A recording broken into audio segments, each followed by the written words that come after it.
Okay, so there are many types of fraud that you need to be aware of. We've created a comprehensive list to help you identify violations of integrity. But right now, I want to talk about the reasons for committing these violations. We all know it's wrong to cheat on an exam or to help someone by giving them your paper from last year. So why do we do it anyway?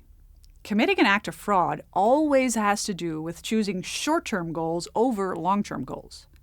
Mostly, we find ourselves in trouble because we didn't study and there's an immediate need to pass an exam or meet an assignment deadline.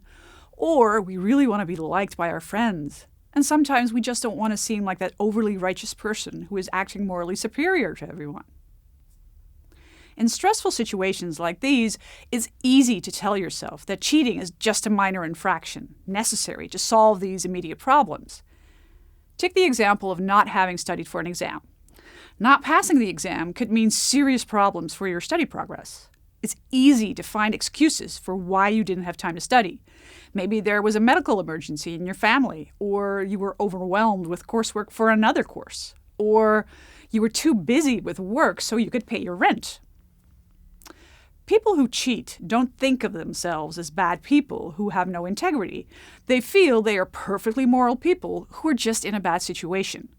They downplay the seriousness of cheating on an exam by saying, "Who does this hurt anyway?"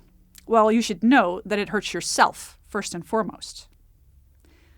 If you need to cheat, it means you don't feel you've mastered the material. So you're basically saying, "I can't do this." Now, this might not seem like a big deal, but you're undermining your self-worth and the belief in your own abilities. And you might respond by saying that you're a perfectly good student in other areas. It's just this one subject that you didn't master. You can tell yourself the material isn't that important to the rest of your studies and that you'll be fine overall. But you're kidding yourself. It is important. Otherwise, we wouldn't have put it in the curriculum. We know some subjects like statistics aren't always everybody's favorite, but this is not high school anymore, where you're forced to study subjects that you might not be interested in, like a language you have no intention of using. You're a university student who voluntarily decided to follow an educational program. Some of the courses might not be your favorite, but hey, not all of them can be fun. They are in the program for a reason, and sometimes you need to suck it up and learn the material anyway. If you don't, you're robbing yourself of knowledge, making it just that little bit harder to get your degree on time and excel as a professional after your graduation. You're sacrificing long-term success for short-term success. Also, you're starting down a slippery slope. Committing fraud is like smoking. You start with just having a cigarette every now and then, but it can escalate quickly. This is bad for you because you'll be learning less and less, but also for your fellow students and the university because their efforts will be devalued by your cheating.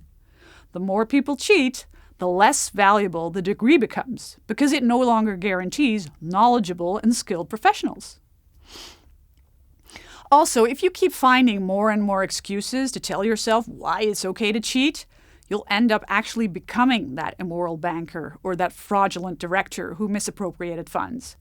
They still told themselves they had good reasons to do bad things. So even though it's easy to be tempted by short-term benefits, you will lose out in the long term. As soon as you find yourself coming up with excuses and telling yourself you are a good person, but be alert and resist temptation for yourself, your fellow students, and your future professional field. How? Well, by thinking before acting and developing and really considering alternative options.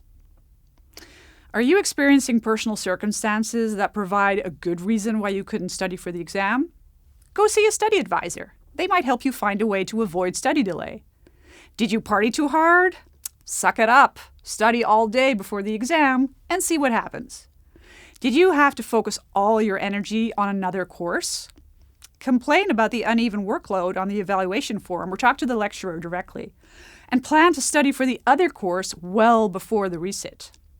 These are all good alternatives that will leave you feeling empowered and in control, not guilty and insecure about your abilities. So do the right thing, even when no one is watching, and help us ensure your education and degree continue to mean something, okay?